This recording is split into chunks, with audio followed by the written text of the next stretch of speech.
Hello, welcome back to Armchair Armory, and it just finished at St James's Park. Newcastle United 1, Arsenal 2. I should know that, being that I've just watched the game. What a game that was. We finally beaten Newcastle at their place for the first time since 2023. It was a really, really good game. First of all, I'd say if you were watching this as a neutral, this was a really, really, really good end-to-end back and forth game. There was a lot in it to what's the phrase, unpack, a lot in it to kind of analyze. I think overall we were probably the better team, and on balance we probably deserved the 3 points. I think there'll probably be Newcastle fans saying that they fought for at least a draw. But yeah, I think today we did show intent, and we did show fight to get those 3 points. I think after the result at Selhurst Park yesterday, with Liverpool losing to Crystal Palace, the onus was on us to go out there and make a statement, essentially. And what better way to do it than winning virtually the last minutes of the game, 2-1 against a team that you've struggled against at their ground for the last couple of seasons. So yeah, I think the best place to start, as always, is the starting lineup, which was obviously a thing that I and a lot of Arsenal fans criticised Mikel Arteta for against Manchester City.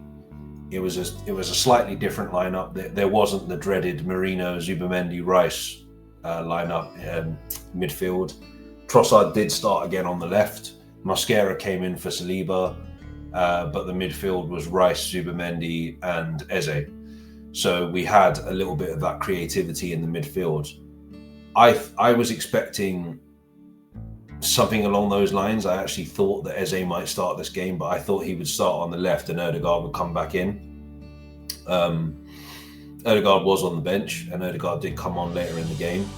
The front three was, as I said, Trossard, and then on the right, Saka. Saka came back in for this game, and then we had Gyökeres up front. The one thing I was interested to see is whether the sort of physical midfield that they have with Tonali, Guimaraes and Joelinton would cause us a lot of problems.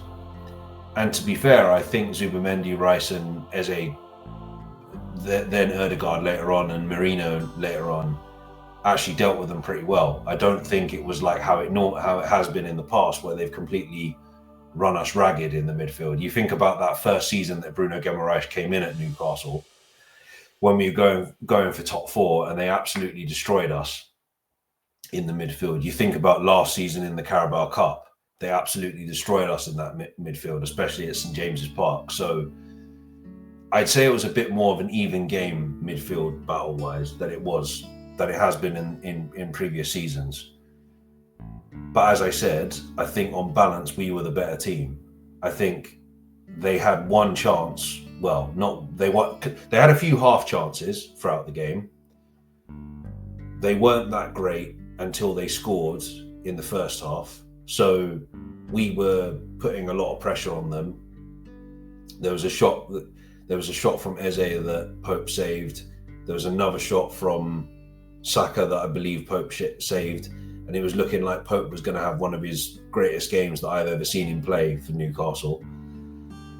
And then, yeah, totally against the run of play, they get a corner, take it short, ball put in by Tonali, and that new lanky streak of piss that they've signed that looks like Jeffrey Dahmer, Nick Voltemada scores. And I'm thinking, because I said before the game that I'm less afraid of their attacking line with Isak not being there, but I thought to myself at the same time, I'm like, when you've got a big lump like that in the box, you know, you think of players like Peter Crouch and players like that, like they're always going to be on the end of set pieces. Every time they got a corner, I was worried he was going to get on the end of it, and he did get on the end of it. Gabriel went down too easily to try and get a foul. They went 1-0 up. I forgot to mention, about 15 minutes before that, Gyökeres was put through on goal. It was a mistake by Livramento, I believe. And Pope came out, took him down. Penalty was given after Jared Gillett thought about it, but then it was overturned because Nick Pope got a touch on the ball before the ball got taken away from him by Gyökeres. I don't know what the rule is in terms of the penalty, but I know that, Jamie Redknapp mentioned on Sky that it was the same sort of thing with Robert Sanchez and Brian Mbeumo in the United-Chelsea game last week, and the penalty still stood. So I don't know. I think it was a 50-50. Funnily enough, later on in the game, they also had a 50-50 penalty shout as well. So it sort of evened itself out, to be fair. So they go in at halftime 1-0 up. They come out second half. For the first 20-25 minutes, they probably were the better team. They didn't really have any clear-cut chances, but they had most of the ball. Then Arteta made a couple of changes, brought on Ødegaard and Merino and Martinelli, and then from there onwards it was sort of, this is where I was worried, because I know that Eddie Howe, since becoming Newcastle manager, has become one of the best in the league at managing games. I just had a feeling that goal would be enough to get them over the line.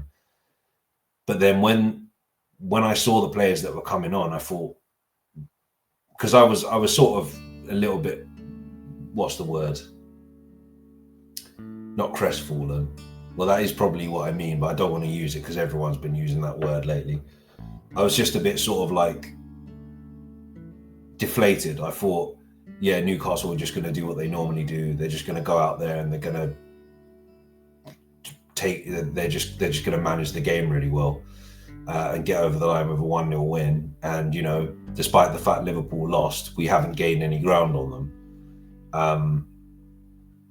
But yeah, when Ødegaard, particularly when when Martinelli, Ødegaard and Merino came on, I was like, this feels like Arteta's going for it.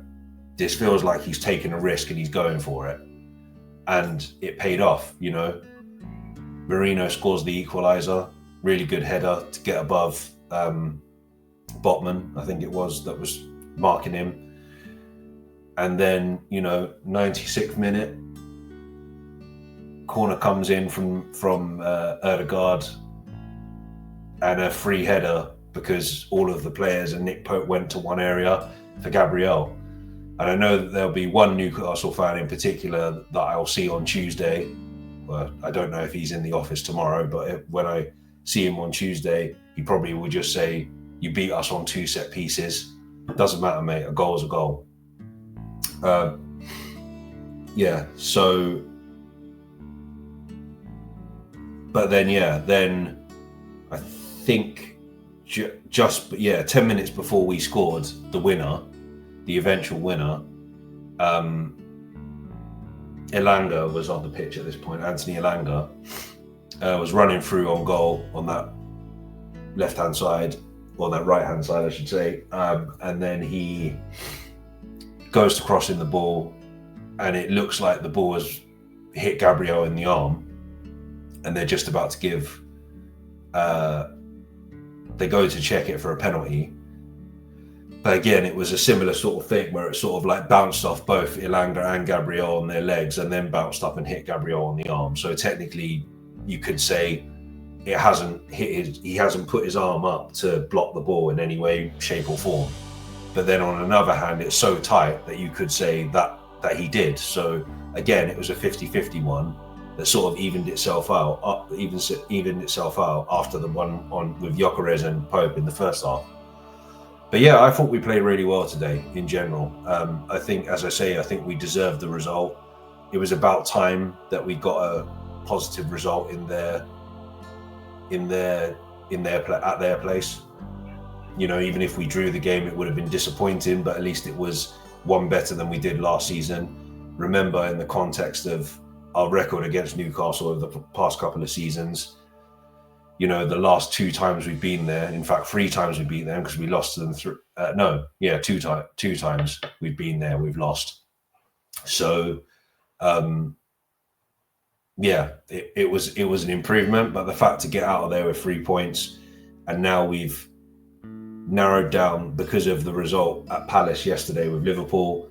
We've now narrowed down that gap with Liverpool from 5 points to 2, which gives us a little bit of hope, let's say. I still don't think we've probably got enough compared to them to win the league. But this was the first time today that I thought, push comes to shove, when we go for it, we can do it. We can turn games around. It's just now,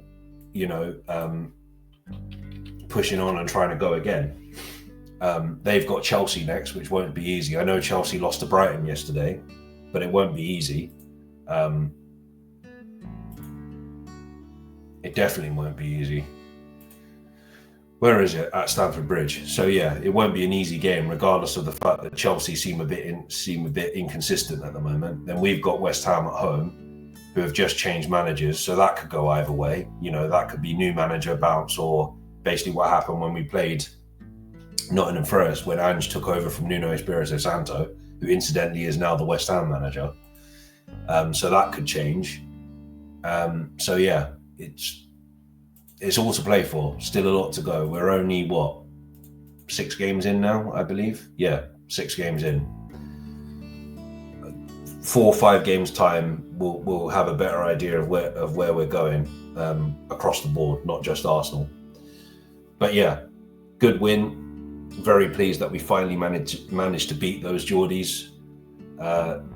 Because yeah, it's been very depressing over the last couple of seasons going up there, or us going up there and getting our asses handed to us. It did feel very different today, and I think I felt a little bit more, well, I wouldn't say confident, but I felt a little bit more at ease because Alexander Isak is no longer there. Notwithstanding the fact that we've got to play Liverpool towards the end of the season, and we've got to probably have to deal with Isak coming down to us. But yeah, we'll cross that bridge when we come to it. So yeah, all in all, come on Arsenal. Right, I'm going to leave it there. Enjoy the rest of your Sunday. I will be back again probably on Tuesday with a preview for Olympiacos. If not, it will just be the sim, because I know that the turnaround time is a bit tight between now and the game, so I might not have time to do a preview, but we'll see how we go. I will be back reacting to the game on Wednesday though. Cool. All right. Take care and stay safe. Remember to like and subscribe, and also follow Dan on social media. All the information is in the description below.